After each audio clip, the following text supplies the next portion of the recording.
The story of Tetris is one of the most fascinating tales in video game history.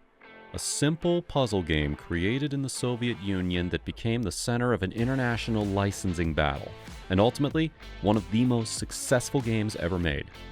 What began as a programmer's side project during the Cold War would grow to become a global phenomenon, selling over 520 million copies worldwide and becoming the most recognizable puzzle game on Earth. When the very first program version started to breathe, that moment I realized I have something really good. I hadn't met a person who touched that game and didn't get hooked on it.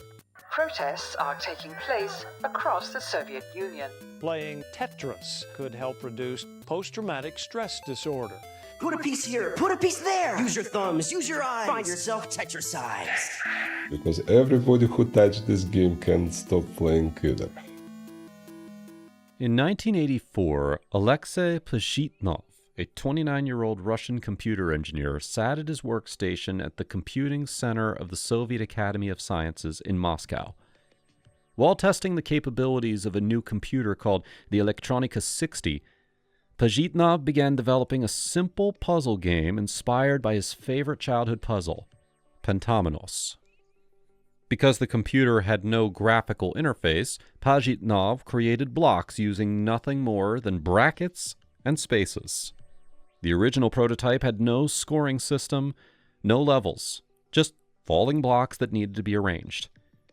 The game concept was brilliantly simple. Arrange falling geometric pieces made of 4 connected squares called tetramenos to create complete horizontal lines. When a line was completed, it would disappear, creating more space and preventing the pieces from stacking to the top. Pajitnov named his creation Tetris, combining tetra, meaning 4 in Greek, and tennis, his favorite sport. "I couldn't stop playing it. It was addictive," Pajitnov later recalled about his creation. He quickly enlisted the help of his colleagues, Dmitry Pavlovsky and 16-year-old Vadim Gerasimov, to improve the game. Gerasimov ported Tetris to the IBM PC, adding color graphics and a scoring system, making it significantly more playable. Soon, Tetris was spreading throughout the Soviet Union on floppy disks, captivating everyone who came in contact with it. In the Soviet system of the 1980s, intellectual property rights belonged to the state, not individuals. This meant that Pajitnov could not personally profit from his creation. Despite this limitation, Pajitnov continued to develop the game, fascinated by the psychological effects it seemed to have on players. The game's popularity grew organically as it spread through academic and computer circles in Moscow, and then eventually to other Eastern European countries. By 1986, Tetris had found its way to Hungary, where it caught the attention of British software entrepreneur Robert Stein. Upon seeing Tetris, Stein immediately recognized its commercial potential and reached out to the Dorodytsyn Computing Center to secure the rights. Without waiting for an official response, Stein began licensing what he believed were the rights to Tetris to companies in the United Kingdom and the United States. Stein sold the PC rights to Mirrorsoft, a British company owned by media mogul Robert Maxwell, and to Spectrum Holobyte, its American counterpart. These companies released commercial versions of Tetris in 1987-1988, marking the first time that Tetris appeared in the West. Spectrum Holobyte cleverly marketed Tetris as the first entertainment software to come from the Soviet Union, packaging it with Soviet imagery, including red borders and pictures of St. Basil's Cathedral. The game immediately stood out from other video games of its era. While most games featured animated characters, shooting, or fantasy worlds, Tetris was completely abstract. Its appeal crossed age and gender boundaries in a way few games had done before. It was immediately praised for its addictive quality and intuitive design. Tetris quickly became a commercial success, selling over 100,000 copies within its first year of release in the West. However, there was a significant problem. Stein had jumped the gun. He hadn't actually secured proper rights from the Soviet authorities. When Elektronorgtechnika, or ELORG for short, the state-owned bureau responsible for importing and exporting software, discovered unauthorized versions of Tetris being sold in the West, They were furious. The director of L-Org realized that potential profits were being lost and moved to assert control over the international rights to Tetris. The Soviet authorities clarified that while Stein could license Tetris for computers, he did not have rights for other platforms like video game consoles. This critical distinction would soon ignite one of the most complex legal battles in video game history, involving companies from Japan, America, the United Kingdom, and the Soviet government itself. Around this time, Henk Rogers, a Dutch-born, American-raised game designer who had built a thriving publishing company in Japan called Bulletproof Software, stumbled upon Tetris at the 1988 Consumer Electronics Show in Las Vegas. Within minutes, he was captivated. "I couldn't explain what was going on," Rogers later said. "I was just hooked from the first time I played it." Rogers secured the rights to publish Tetris on personal computers in Japan from Spectrum Holobyte, and its Famicom version became a massive hit, selling over 2 million copies. By late 1988, Rogers had his sights set on an even bigger prize, securing Tetris for Nintendo's upcoming handheld console, the Game Boy. Rogers knew that Tetris would be perfect for the Game Boy's monochrome screen.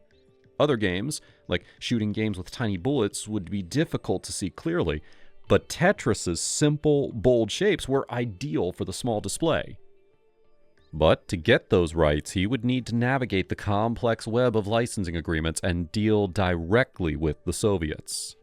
In February of 1989, Rogers took an enormous risk, traveling to Moscow on a tourist visa to meet with L-Org and secure the handheld rights to Tetris. What he didn't know was that Stein and Kevin Maxwell, the son of Robert Maxwell, had also arranged meetings with L-Org for the same day, creating a tense standoff. In Moscow, Rogers found himself face-to-face with L-Org's vice chairman, Nikolai Belikov. Though initially suspicious of this unexpected visitor, Belikov was eventually won over by Rogers' enthusiasm and direct approach. During their meetings, Rogers made a crucial discovery.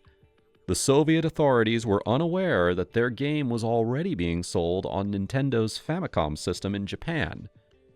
When Rogers showed them a Tetris cartridge, the Soviets were astonished that their game was being commercialized without their knowledge or compensation. Rogers formed an instant connection with Alexei Pajitnov. Despite political tensions between their countries, the two men bonded over a shared passion for games. Rogers explained to Pajitnov how the business of games worked in the West and promised to ensure the creator would eventually receive royalties for his invention, something unheard of under the Soviet system. After intense negotiations, Rogers managed to secure the handheld rights to Tetris for Nintendo. Meanwhile, Belikov, realizing the full commercial potential of Tetris, signed a new agreement with Stein that more clearly defined the rights. The agreement specified that Stein's rights extended only to computer versions, not consoles or handhelds. This critical distinction would soon ignite a legal firestorm. Back in the United States, Nintendo and Atari Games, a subsidiary of Atari Corporation, were engaged in a fierce rivalry. Atari Games, through its subsidiary Tengen, had already begun producing its own version of Tetris for the Nintendo Entertainment System, believing that they had secured the console rights through deals with Mirrorsoft and Stein. When Nintendo announced that they had exclusive rights to Tetris for all console formats, Atari Games refused to back down. The dispute escalated to a legal battle in U.S. District Court in San Francisco. On June 15, 1989, Nintendo and Atari Games began arguing their cases. Atari Games claimed that the NES qualified as a computer, making their license valid. The judge rejected this argument, and on June 21, 1989, ruled in Nintendo's favor, granting them the exclusive rights to Tetris on consoles and handheld systems. The next day, Atari Games had to cease production and recall all unsold copies of their NES version of Tetris. Thousands of cartridges remained unsold in warehouses, creating one of the most sought-after collector's items in video game history. The Tengen version of Tetris is now considered rare, with some cartridges selling for hundreds of dollars on the secondary market. Now, with the legal battle settled, Nintendo moved forward with its plans to include Tetris as the pack-in game for the Game Boy.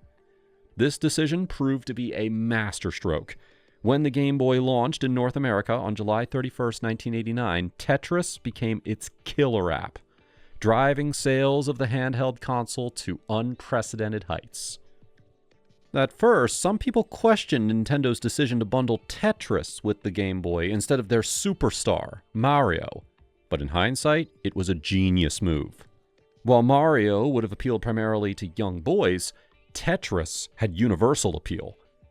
It attracted players of all ages and genders, expanding the gaming market beyond its traditional demographics. Women, business professionals, and older adults who had never considered themselves gamers were suddenly playing Tetris on their Game Boys during commutes or lunch breaks. The Game Boy version of Tetris added a distinctive soundtrack that became inseparable from the game's identity. The main theme was an arrangement of a Russian folk song called Korabeniki, which became so associated with Tetris that many people simply referred to it as the Tetris song. This music, combined with the distinctive sound effects of rotating and dropping pieces, created an instantly recognizable audio signature. The success of Tetris on the Game Boy was staggering. It sold over 35 million copies for the handheld system alone, making it one of the best-selling video games of all time. The Game Boy itself went on to sell more than 118 million units, establishing Nintendo's dominance in the handheld gaming market for decades to come. Now, while Tetris was conquering the commercial market, Pajitnov himself was still not receiving royalties from his creation. Under his original agreement with the Soviet Academy of Sciences, his rights to Tetris would revert to him after 10 years. Until then, all profits went to the Soviet government. In 1991, with Roger's help, Pajitnov emigrated to the United States, settling in Seattle to work as a game designer. During this period, he developed several sequels to Tetris, including Weltris, which featured a three-dimensional well, and Hatris, where players stacked falling hats of different sizes. Now, while these games received positive reviews, none achieved the phenomenal success of the original Tetris. Meanwhile, Tetris kept evolving in all sorts of directions. Developers around the world started experimenting, adding explosions in Tetris Blast, wrapping a puzzle around a spinning globe in Tetrisphere, and giving it a sleek 3D makeover in Tetris Worlds. Even the short-lived Virtual Boy got its own version, complete with red wireframe visuals that tried to give the game literal depth, and maybe a few headaches too. Well, no matter how strange or ambitious the experiment, though, the heart of Tetris never changed. It stayed simple, tense, and endlessly replayable. The same hypnotic rhythm that hooked players from the start. Back in Russia, the fall of the Soviet Union in 1991 created chaos in many institutions, including Elurg. The state-owned company became privatized, but continued to hold the rights to Tetris until the end of 1995, when they finally reverted to Pajitnov, as originally agreed. In 1996, Pajitnov and Rogers formed the Tetris Company to manage licensing for Tetris and its spin-offs. After more than a decade, Pajitnov could finally start earning royalties from his creation. I didn't make much money at first, but I was happy because my main priority was to see people enjoying my game, Pajitnov later said. The Tetris Company established guidelines for authorized versions of Tetris, ensuring consistency and quality standards across platforms. They also vigorously defended their copyright against unauthorized clones, like in 2012, when a court decided that the iPhone game Mino was basically a clone and broke Tetris's copyright. Now, by the end of the 20th century, Tetris had been released on virtually every gaming platform imaginable, and it sold hundreds of millions of copies. It had become more than just a video game. It was a cultural icon, referenced in television shows, movies, and music. The Tetris Effect, a phenomenon where players would see falling blocks in their mind's eye or dreams after extended gameplay, became a recognized psychological concept. In the new millennium, Tetris continued to evolve while maintaining its essential gameplay. The Tetris Company worked with mobile phone companies to bring the game to a new generation of players. In 2002, Rogers established Blue Lava Wireless to develop Tetris for mobile platforms. The company was later acquired by Jamdat Mobile in 2005, which was subsequently purchased by Electronic Arts. By January of 2010, EA's mobile versions of Tetris had reached 100 million paid downloads, making it the most popular mobile game at that time. As smartphones took over, Tetris slid perfectly onto the new screens. The touchscreen made it easy to play, and its quick pick-up-and-play style fit mobile gaming like a glove. When Apple launched the App Store in 2008, Tetris was right there from day one, still ahead of the curve, just like always. The late 2010s saw a resurgence in Tetris's popularity with innovative new versions. Tetris Effect, released in 2018 for PlayStation 4 and PlayStation VR, reimagined the game with stunning visuals and an immersive soundtrack. Created by Tetsuya Mizuguchi, the designer known for rhythm games like Rez and Lumines, Tetris Effect combined the core gameplay with music and visual effects that responded to the player's actions. In 2019, Nintendo released Tetris 99 as an exclusive title for Nintendo Switch Online subscribers. This Battle Royale version pitted 99 players against each other in simultaneous games of Tetris, with players able to send quote-unquote garbage lines to opponents. It became a surprise hit, with millions of players participating in its competitive online matches. According to Nintendo's president, Shuntaro Fukawa, almost 3 million Nintendo Switch Online users played Tetris 99 within a few months of its release. The competitive Tetris scene also flourished during this period. The classic Tetris World Championship, established in 2010, became an annual event showcasing the highest level of Tetris play. The tournament focuses primarily on the NES version of Tetris, with competitors pushing the limits of what was previously thought possible in the game. Players developed new techniques like hyper-tapping and rolling, allowing them to play at speeds that were once considered impossible for human reflexes. In January of 2024, a teenage player named Willis Gibson pulled off something that people thought was flat out impossible. He actually beat the NES version of Tetris. He pushed it all the way to level 157, so far that the game couldn't handle it and crashed. Up until then, only AI had managed that. It was one of those humans weren't supposed to do this moments. Proof that decades later, players are still finding new ways to push Tetris to its limits. And as it turns out, Tetris isn't just good for killing time. It might actually be good for your brain. Studies have found that playing it can help reduce flashbacks in people with PTSD. The idea is that all that spatial focus, rotating blocks, fitting them just right, keeps the brain too busy to replay traumatic memories. Researchers have even looked into how Tetris might boost brain efficiency and help improve conditions like amblyopia or lazy eye. Not bad for a game built out of falling squares. The cultural impact of Tetris extends far beyond gaming. The game has inspired art installations, architectural designs, and fashion collections. In 2014, Tetris was played on the 29-story Cira Center in Philadelphia, earning a Guinness World Record for the largest architectural video game display at 119,600 square feet. The Tetris Company has expanded into merchandise licensing, collaborating with companies like Puma, Uniqlo, and Fila to create Tetris-themed products.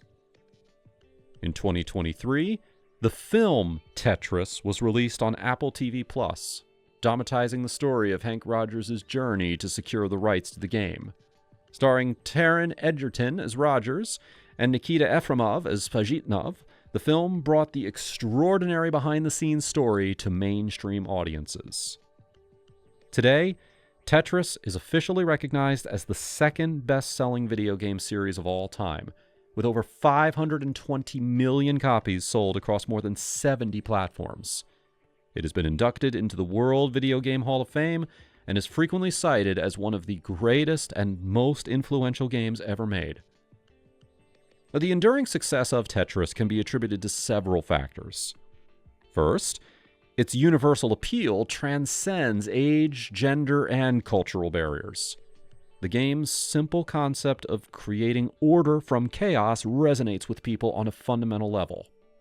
Second, its easy to learn, difficult to master nature provides a continually rewarding challenge.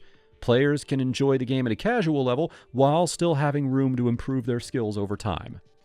Pajitnov himself has offered insights into why his creation has remained popular for so long. Tetris has an incredibly long learning curve, which is unique. Most games have a steep learning curve that you can master relatively quickly.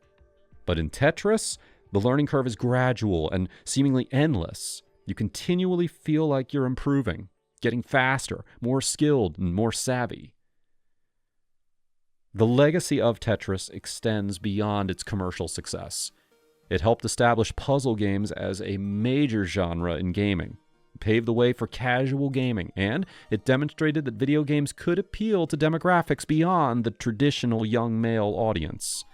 Its success on the Game Boy proved that gameplay could triumph over graphics, a principle that continues to influence game design today. As Maya Rogers, current president and CEO of the Tetris Company, has noted, Tetris became important to make a lifestyle brand, not just a video game brand, integrating it into everyday life. This approach has helped Tetris remain relevant across multiple generations of players.